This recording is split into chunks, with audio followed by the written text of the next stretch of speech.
Title అన్నట్టుగా winner అంటే మీ దృష్టిలో విన్నర్కి ఉండాల్సిన లక్షణాలు ఏంటి బేసిక్గా?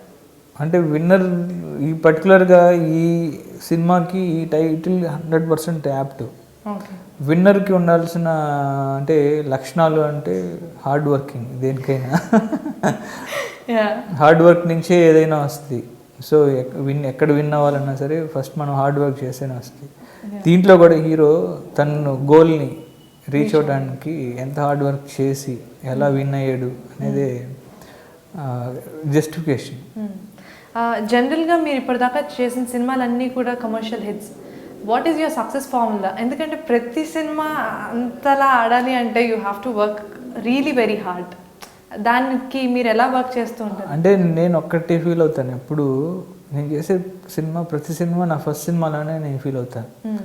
నాకు ముందు సినిమా ఆ క్షణం వరకు రిలీజ్ అయిన ఒక 15 days 20 days తర్వాత మళ్ళీ ఇంకో ప్రాజెక్ట్లోకి వచ్చిన తర్వాత ఇది మళ్ళీ మనల్ని మనం ప్రూవ్ చేసుకోవాలి.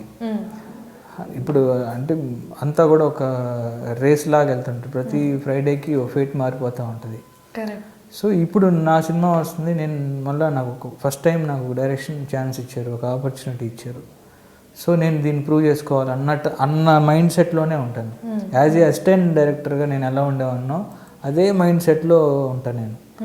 అంటే ప్రతిదీ ఇలా ఉండాలి ఇలా ఉండాలి అంటే కమర్షియల్ యాంగిల్ ఎక్కడ మిస్ అవ్వకూడదు సినిమాలో. మనం జాగ్రత్తగా తీస్తే మనల్ని నమ్మి ఒక ప్రొడ్యూసర్స్, వీళ్ళు డబ్బులు పెట్టిన వాళ్ళు, మనల్ని నమ్మి కొన్ని డిస్ట్రిబ్యూటర్లు, తర్వాత మనల్ని నమ్మి మనల్ని చేస్తున్న హీరో, వీళ్ళందరినీ మనల్ని కాపాడుకోవాలంటే మనం మంచి ప్రాజెక్ట్ ఇవ్వాలి. సో 24 hours దాని మీదే ఉండి ఫోకస్డ్గా ఉండి ఎక్కడ ఏంటి ఇది కమర్షియల్ యాంగిల్గా ఎక్కడ కమర్షియల్గా దీన్ని మనం ట్రీట్ చేస్తే ఎక్కడ హీరోయిజం లేస్తుంది, దీని మీద ఎక్కువ వర్క్ చేసి అంటే యాక్చువల్గా నాకేంటంటే నాకు బేసిక్గా నాకు కమర్షియల్ సినిమాలు అంటే బాగా ఇష్టం. ఓకే. నేను కమర్షియల్ సినిమాలు ఎక్కువ చూసేవాడిని. అంటే నేను నెల్లూరులో నేను ఇంటర్మీడియట్ డిస్కంటిన్యూ చేశాను. ఓకే. సో ఈ ఇంటర్మీడియట్ చదివేటప్పుడు నేను అప్పుడు కృష్ణా కావేరి కళ్యాణి అని 3 థియేటర్లు ఉండేవి. ఇప్పుడు అవి S3 అని కాంప్లెక్స్ నాగొండ సుబ్రహ్మరెడ్డి గారి మా కాలేజ్ కరెక్ట్ కాంపౌండ్ పక్కనే ఉండేవి. ఆ టైంలో నేను రోజు కాలేజీ వెళ్తున్నా అని చెప్పి రోజు 3 షోలు అలా చూసేవాడిని. ఓకే. అన్ని మాస్ ఫిల్మ్స్. అల్లరల్లుడు ఆ టైంలో రిలీజ్ అయింది. నాకు అల్లరల్లుడు 15-20 సార్లు చూస్తుంటా. ఓకే. జెంటిల్మెన్ అలాంటి సినిమాలు, రౌడీ అల్లుడు, కరణామొగుడు. సో అంటే మాస్ సినిమాకి ఎక్కువ నేను అట్రాక్ట్ అయ్యేవాడిని. అంటే మనకు కావాల్సిన ఎలిమెంట్స్ అన్నీ ఉంటాయి. ఒక ఫైట్ ఉంటుంది, ఒక ఇది ఉంటుంది, సాంగ్ ఉంటుంది, కామెడీ ఉంటుంది. సో నేను బేసిక్గా నేను చేసే సినిమాల్లో కూడా ఎలిమెంట్స్ అన్నీ మిస్ అవ్వకుండా దాంతోపాటు కమర్షియల్గా ఎక్కడ మిస్ అవ్వకూడదు అని చాలా జాగ్రత్తగా ఒళ్ళు దగ్గర పెట్టుకొని చేస్తా. ఓకే. ఫస్ట్ ఆఫ్ ఆల్ ఈ సినిమా అనేది మీకు ఎప్పుడు స్టార్ట్ అయింది? అంటే ఇప్పుడు మీరు చెప్పడం బట్టి కాలేజ్కి వెళ్ళకుండా నేను సినిమా లైక్ కట్టి చూసామని, బట్ ఫస్ట్ లేదు నేను డైరెక్టర్ అవుతున్నాను అని ఏ సినిమాతో మీకు వచ్చింది అంటే థాట్ కానీ? అంటే డైరెక్టర్ అవుతున్నాను అంటే నేను బేసిక్గా నాకు సినిమాలంటే ఇంట్రెస్ట్. అది ఎలా చిన్నప్పటి నుంచి నేను ఒంగోలు దగ్గర ఒక విలేజ్లో పెరిగాను. నేను 10th class వరకు అక్కడే. నేను మాది వచ్చి ఒక విలేజ్ వచ్చి ఒంగోలు పక్కనే 20 kilometers ఉంటుంది, బొద్దులూరు వరపాలెం అని. ఒక అమ్మమ్మ తాతయ్య వాళ్ళ దగ్గర పెరిగాను నేను. సో అక్కడ మా ఇంట్లో ఏంటంటే ఆ ఊర్లో మా అమ్మమ్మ తాతయ్య వాళ్ళది పెద్ద కాంపౌండ్. అప్పుడు VCRలోను టీవీలు ఉండేవి. VCRలో ఒక క్యాసెట్ పెడితే సినిమా వేస్తే మా కాంపౌండ్లో వేసేవాళ్ళు రూపాయి టికెట్ పెట్టి. సో నాకు ఫ్రీ, మా ఇంట్లో వేస్తున్నారు కాబట్టి.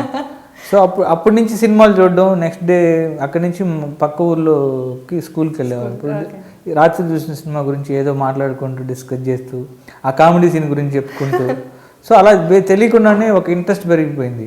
సో సినిమాల కోసం ట్యూషన్లు ఎగ్గొట్టడం, స్కూల్ ఎగ్గొట్టడం అప్పుడే స్టార్ట్ అయిపోయింది. నాకు 6th 7thలోనే స్టార్ట్ అయిపోయింది. సో అది ఆ పిచ్చి ఇంకా పెరుగుతూ వచ్చి ఇంటర్మీడియట్కి వచ్చేళ్ళకి టోటల్గా ఇంక ఫ్రీ బర్డ్. ఇంటర్మీడియట్కి వచ్చేళ్ళకి ఇంక నేను 365 daysలో 300 days నాకు థియేటర్స్లోనే ఉన్నాను. ఒక్కసారి సినిమా చూసిన సినిమాని 20 సార్లు చూసేవాడిని. ఎందుకంటే ఇంక వేరే ఉండే కదా ఆప్షన్స్.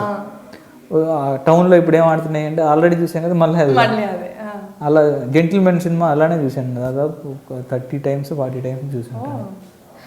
మీ ఫ్యామిలీ అప్పుడు ఏమని అంటే వాళ్ళకి తెలియదు కదా, వాళ్ళకి అనుకునే వాళ్ళు ఈరోజు కాలేజీకి వెళ్ళి సిన్సియర్గా చదువుతున్నాడు దాని తర్వాత చదవను అని చెప్పేసినప్పుడు ఏమన్నా వాళ్ళు షాక్ అసలు.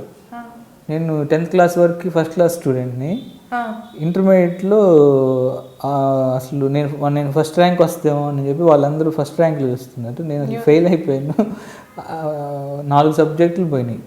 వాళ్ళు షాక్ అసలు, మేము వేరే చోట ఎక్కడో ఎక్స్పెక్ట్ చేస్తుంటే తర్వాత వాళ్ళకి అర్థమైంది ఇంకా సినిమాల్లో అంటే ఇంకా సినిమాలకు వెళ్తారని అనుకోలేదు అప్పటికి. ఇక్కడికి సినిమా పిచ్చేనే వాళ్ళు.